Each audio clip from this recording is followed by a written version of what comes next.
另外仍然第一條 Part E 啦。咁呢個咧就俾咗 Excel 你，咁啊今次咧就揾 VLOOKUP。咁啊嗱，上年咧就考上嗰2年咧就考過 if 啦，考過 sum if 啦，lookup 就好似冇考過 ，OK？咁啊所以咧，咁呢度出下啲 lookup 俾大家試下啦。咁呢個俾咗成個表你啦，咁跟住咧就唔需要佢寫嘅，就最緊要大家識揾。原來 VLOOKUP 就係咩咧？就去揾佢，揾0200喺邊度揾啊？喺 A2 至 F9。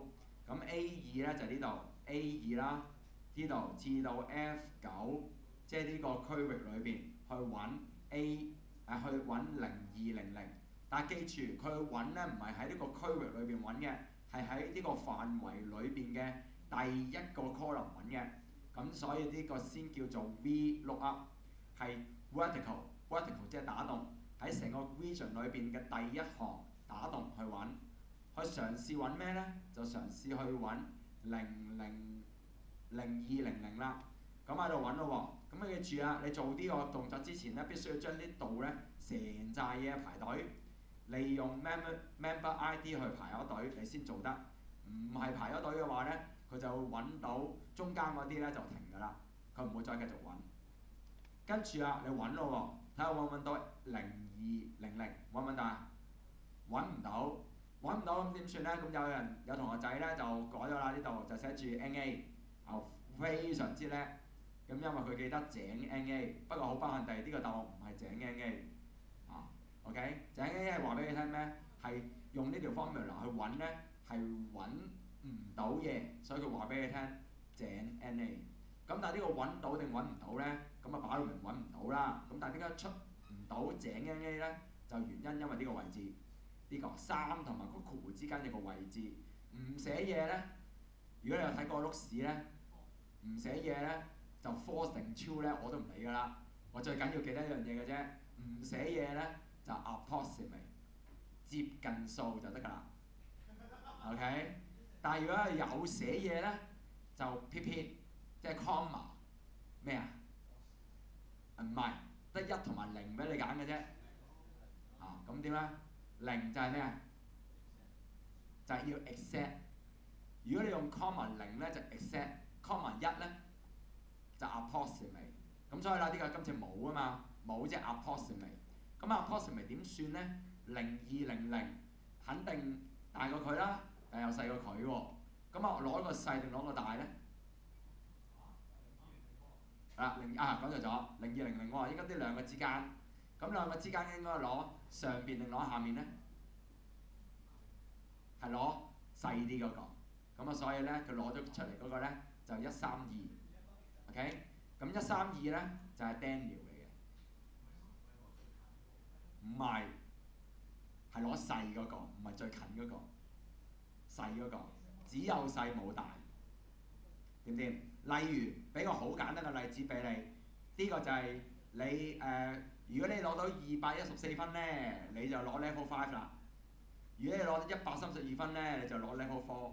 你而家攞200分攞咩咧 ？Level 4咯，就係咁樣諗嘅，得唔得？明唔明啊？咁啊，所以設計個 spreadsheet 個 Excel 裏邊咧，都係用翻相同嘅道理，就係喺中間嘅話咧揀個最細，而且呢個因為冇寫嘢，所以用 approximate， 所以接近數就得㗎啦。所以佢會嘔咗個答案俾你聽，就係 Daniel Chan。咁啊，但係點解會 Daniel Chan 咧？因為呢個3嘅意思係咩咧？就由 A 至 F 呢個 region 裏邊數1、2、3，喺呢個 column 裏邊去揾出 match 你嗰個就係 Daniel Chan。OK， 有冇問題？唔得，所以一定要熟悉 VLOOKUP 係咩？咁啊睇翻碌屎啦，我俾個example你嘅。好，另一個就叫你寫翻啦。Write down the value returned by the formula。OK， 咁呢個 F 嗰 part 嚟嘅。咁啊F 嗰 part 咧就要叫你寫呢句喎。如果乜嘢大過30，如果呢個又大過2009，其實呢個咧就好複雜嘅睇落，你需要咧去明佢啦。有咩？咁啊，但係點樣最簡單去明佢咧？就首先睇 E2， 望翻上面 E2 係咩咧？呢個係 E， 呢個係 2， 即係40。所以唔該，你有筆有紙㗎嘛？即時就將呢個嘢改做40。OK， 跟住再問 F2係咩呢？就再望上邊啦。F2 2009嚟嘅，咁啊即時就改咗佢變成2009。跟住 E3使唔使做啊？唔使喎，你唔好做住喎，你要醒喎。問下自己40係咪大過30？係。2009係咪大過2009？唔係 ，N 嚟嘅喎。N 嘅話要兩個都係先係咩啊？先係 true。所以今次有一個係，有一個唔係，咁點啊？就係 false。記住，如果呢句嘢 false 咧，係唔會即刻做後邊嗰句，即係呢句係唔使做嘅，唔使做就當佢睇唔到，冇鬼咗。OK， 跟住先至再做呢句。E3係咩呢？ E3就係61，咁所以喺度寫啦，呢個61嚟嘅。61大過60咪61大過50啱唔啱？啱，呢句係啱嘅，咁即係話啲句係錯嘅，錯嘅得埋佢。